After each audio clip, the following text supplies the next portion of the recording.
All right. Um, I want to talk about some of the early Hanbalis and if they spoke about Tafweed. So we're gonna go over that real quick. Give me one sec. All right. So let's look at that. Right. The first instance of Tafweed being mentioned, um, it comes from Ahmed ibn Hanbal himself, but it doesn't use the word Tafweed. But we'll look at what it says here. So we're gonna start with Al-Khalal, who was the guy who collected all the sayings of Ahmed ibn Hanbal. You know, they say that Hanbali madhab and everything is because of him, because he decided to collect everything. And I think this is from al-Dhahabi. There was no independent madhab before him until he tracked down the texts of Ahmed, wrote them down, and proved them after the year 300. Right. So, anyways, we want to look at what he collected about Ahmed. And let's see, where is it? This is important. So it's in. So As-Sunnah al-Khalal, the version online, which is the one I use, doesn't have this quote because it only has volume one. But volume two has it, right? But I do quote it directly from Luma al Itiqad from Ibn Qudama, right? So I wanted to just get that out of the way just to make sure you know the source of it. And it says it here. And Ibn Qudama uses this quote to justify Tafweed, right? He says, and this is the whole quote, but essentially he says, we affirm them without a modality or meaning, essentially without bila kayf wala ma'na, right? And that's important, and it really depends on how you understand that, right? When you look at uh, Ibn Taymiyyah, who has the same, he talks about this statement, and he says, Ahmed's saying, uh, they thought what he meant is we don't know its meaning, right? And he says, essentially, he's saying, Ibn Taymiyyah understands this statement to mean that, or we deny the meanings that the Jahmiyyah attribute, right? And so I don't.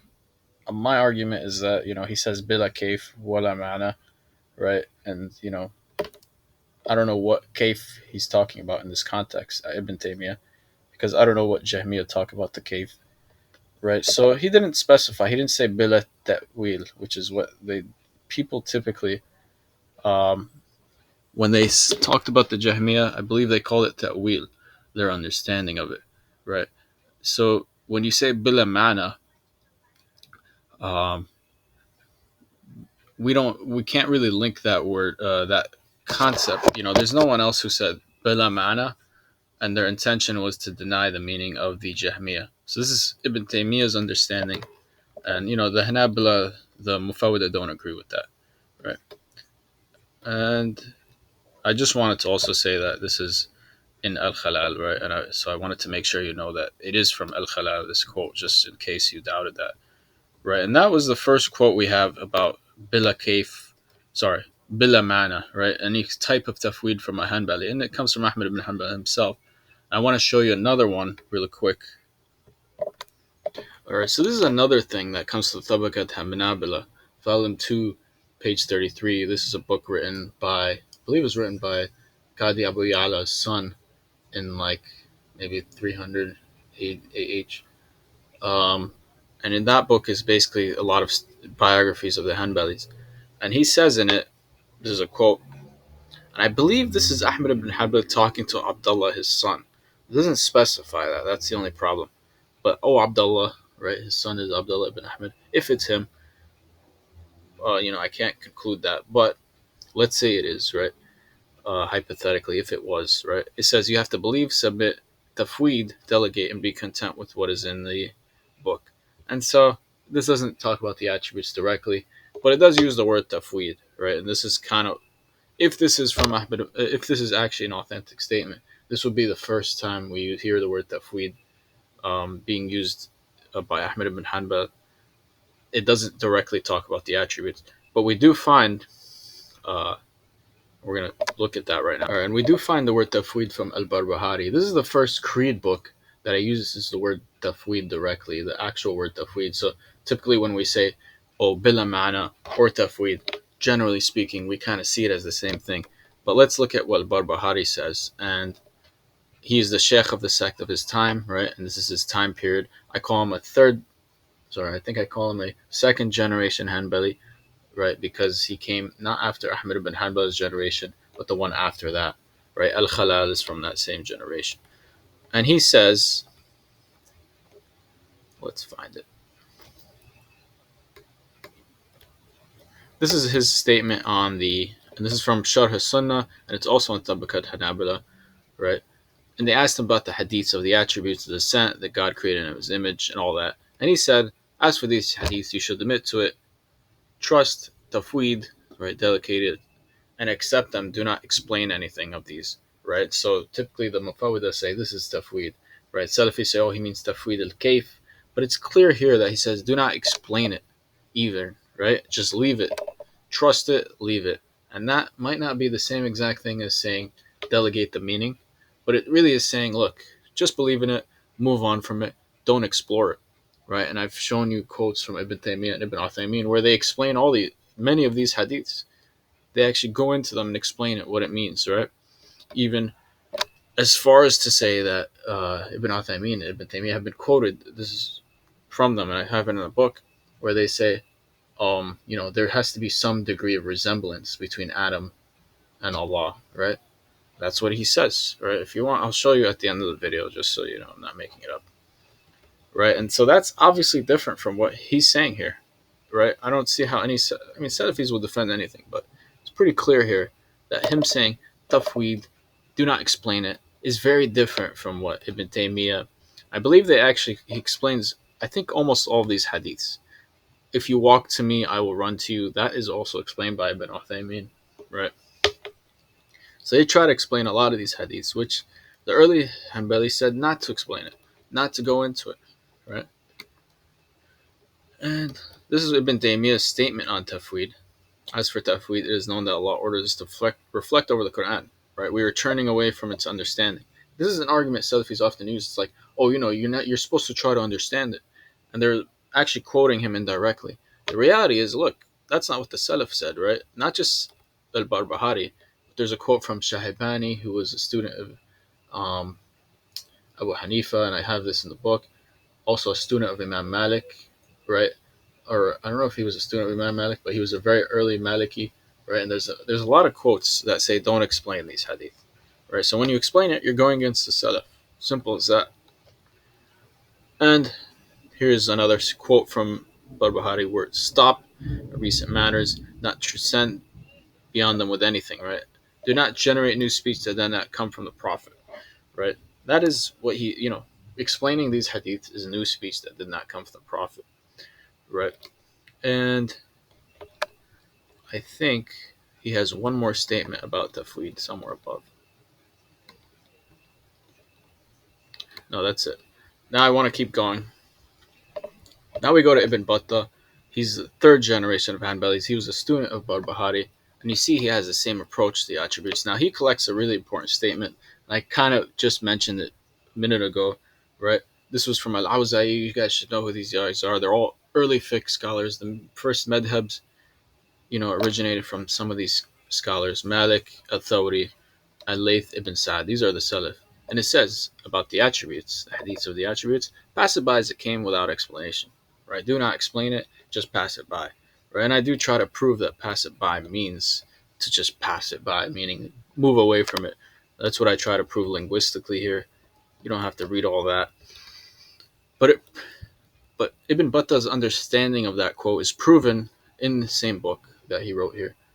And he says in Al-Ibana, volume 7, page 244, that's the book he's writing here. As for the Adam's image, right, he says, accept it, trust in it, submit to it, leaving objection to it, right? Trust in it, and do not probe into the metrics of it. And do not carry the meaning, and actually use the word tafsir here, interpretations for it, but pass it by as it came. And that shows you exactly how the early scholars, understood that quote from the Salaf, pass it by as it came without explaining it. Right? The Salafis disagree with that. Right?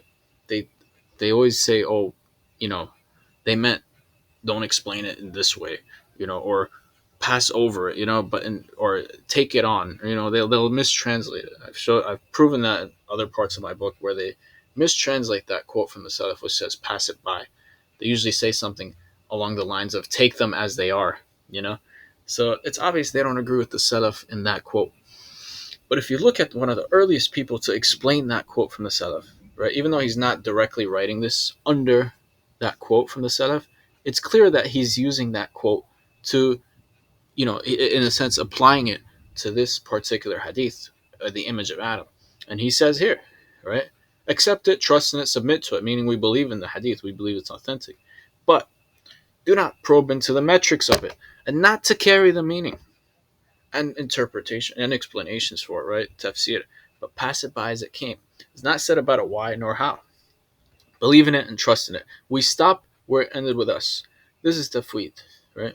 Without opposition, nor denial, nor denigration, nor investigation. If you don't understand the statement as a form of Tafweedh, then I can't explain it to you. I'm sorry. But it's clear here. He even says not to carry the meaning, right? And this is an early Hanbali scholar. And and this is actually from Abu Abdullah, which is Ahmed ibn Hanbal. Apparently he says this. Pretty important. We worship Allah with His attributes as He described Himself. As He said, and He described it as He describes. We do not go beyond that. We believe in the Quran and all of its clear content and its mutashabihat. And that actually might prove that Ahmed ibn Hanbal considered the attributes to be mutashabihat, right? Because it mentions the attributes here. Then he says mutashabihat. We not go beyond it, right? Pretty important. And keep going here. This is another hadith. He says about the attributes, the hadiths and what is similar to them. Believe in it without objection, right? Following the traces of the predecessors in their nation without how or why. The excavation and research leads to doubt. For many people were tempted by the frequent questioning, pitting, examining, and the meaning of these hadiths, right? That to me is tafweed, right? I think it's tafweed, right? And so for me, I look at Ibn Battah, I see him as maybe not the exact same type of tafweed you find the later Hanbalis who just say, we believe it has no meaning, but it's essentially saying we don't explore the meaning, we don't go into it, we just believe in it, and that's it, right? And this was about the early Hanbalis. The later ones, all of these guys I showed proof that they're all Muffwadiah, and it's really obvious that they are, right? Then you have guys like Abi Ya'la, he's obviously a Muffwadiah. He's kind of a, he his book, he does say not to explain it, not to go into it, right? And then you have Ibn Abi Ya'la, who says not to explain it as well. Let me see. Yeah, and let's go to, this is Abi Ya'la's son. Why don't we go into his creed book? He has a small creed book. It's important because the Salafis do use his book, and they mistranslate something. Um, let's see. He doesn't negate that Allah is a body and other physical qualities. This is important here. Abu Ya'la says, Ibn Abi Ya'la, and we pass it by as it came, without interpretation or tafsir, right? Right, we pass it by as it came. Now the problem is, and I prove this because there's actually their books where they translate this. Salafi translation says we accept it as they are presented. That's a Salafi translation. There's only one the Salafi translated this book, right? I don't know why I didn't reference the book, but there is a. Let's see if I did mention. I should have. Oh, I think I mentioned it in the beginning. There it is. So this guy wrote a translation of the book, right? And that's what he actually says in it, believe it or not. Kitab al-I'tiqad. He actually, that shows you that they don't agree with that statement. That's from the Salaf. Pass it by as it came without explanation, right? I showed you that's from the Salaf. What did the Salafis translate it as? Accept them as they are, presented. That's completely different to me, right? Amaruha kamajat is the Arabic, and I prove that in the other Ibn Battah chapter that means to pass it by, right? And I believe other scholars, such as Abu Riyad, translate it as pass over it, which to me is a little different from pass it by, right? and it distorts the meaning of the content, in my opinion. When you say pass over it or pass them on, there's another one that says pass them on, right? Pass them on is so different from pass it by, right?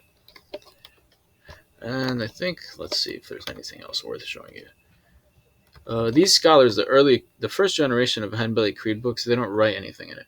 There's no, it's just hadith, so you can't really say how they understood it based on that. I do go into Ahmed ibn Hanbal's creed, but he has too many different books that we don't know are really written by him, so we can't say for sure based on those books. Right? But yeah.